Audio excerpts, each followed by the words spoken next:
Bonjour et bienvenue dans votre revue de presse de ce vendredi 12 juin 2020. Les quotidiens reçus ce vendredi abordent des questions se rapportant à la gestion de la pandémie de la COVID-19 et d'autres sujets d'actualité. Aucun alibi ne sera accordé au président du comité de suivi de la mise en œuvre des opérations du Fonds de riposte contre les effets de la COVID-19. Le général de la division, François Ndiaye, a rassuré l'opinion hier pour dire qu'il était armé avec son équipe afin de veiller à la transparence du processus, souligne l'AS. Selon ce journal, face à la presse, M. Ndiaye a indiqué qu'en plus du cadre réglementaire de fonctionnement, un comité chargé de suivi de la mise en œuvre des opérations du fonds a été institué avec une composition représentative des différentes forces vives de la nation. Dès lors, dit-il, les conditions d'une géotransparence des ressources de la force COVID-19 sont garanties par les instruments ainsi mis en place par l'autorité. Enquête de sa part note que le comité de suivi de la mise en œuvre des opérations du fonds force COVID-19 se veut transparent dans son fonctionnement. C'est en ce sens que le président de l'instance, le général François Ndiaye, a tenu hier une conférence de presse pour faire l'état des lieux des interventions du comité depuis sa création le 17 avril dernier. Faisant ainsi le bilan des activités de la structure, le général Ndiaye a beaucoup insisté sur la transparence et la crédibilité de la structure, une manière de répondre aux multiples rumeurs et polémiques sur le fonctionnement du comité.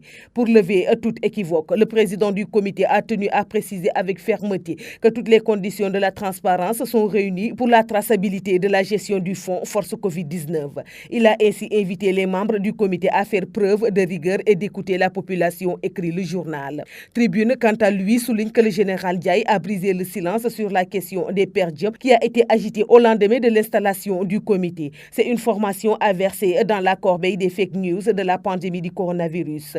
Elle a dénué de tout fonctionnement. Soit le journaliste a été manipulé, soit il y a des soubassements mercantiles, ou bien il s'est plané. Il doit même présenter des excuses au peuple sénégalais, car son article a fait mal au plus haut sommet de l'État, a répondu le général. Pour le Témoin quotidien, le général François Ndiaye donne des gages sur la transparence du comité qu'il préside. Le général François Ndiaye a apporté hier des éclairages sur les conditions de la gestion du comité de suivi et du fonds Force Covid-19. Il a botté en touche toutes les accusations de nébulosité ou d'opacité diffusées dans la presse. À l'en croire, jusqu'à présent, les choses ont été faites de façon transparente, écrit le journal. Sur le plan épidémiologique, le Sénégal a dénombré à ce jour 4 759 cas de Covid-19, dont 2 994 guéris, 56 décès et 1 708 patients sont sous traitement.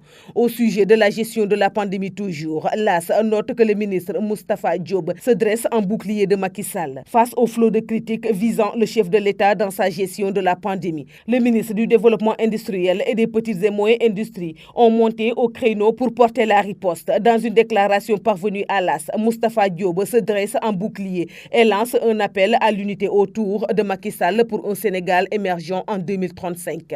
Enquête présente le patron Amadou Ly, le fondateur d'Akile, la start-up sénégalaise spécialisée dans le développement de solutions digitales dédiées à l'efficacité énergétique et aux énergies renouvelables. Secoué par de fortes turbulences, le directeur général d'Akile, Amadou Ly, demeure une énigme pour nombre de Sénégalais derrière le garçon bon chic, bon genre. Résonne encore un passé tumultueux plein d'enseignants. Très gêné de parler de lui, même il refuse catégoriquement d'aborder certaines étapes décisives de sa vie selon enquête.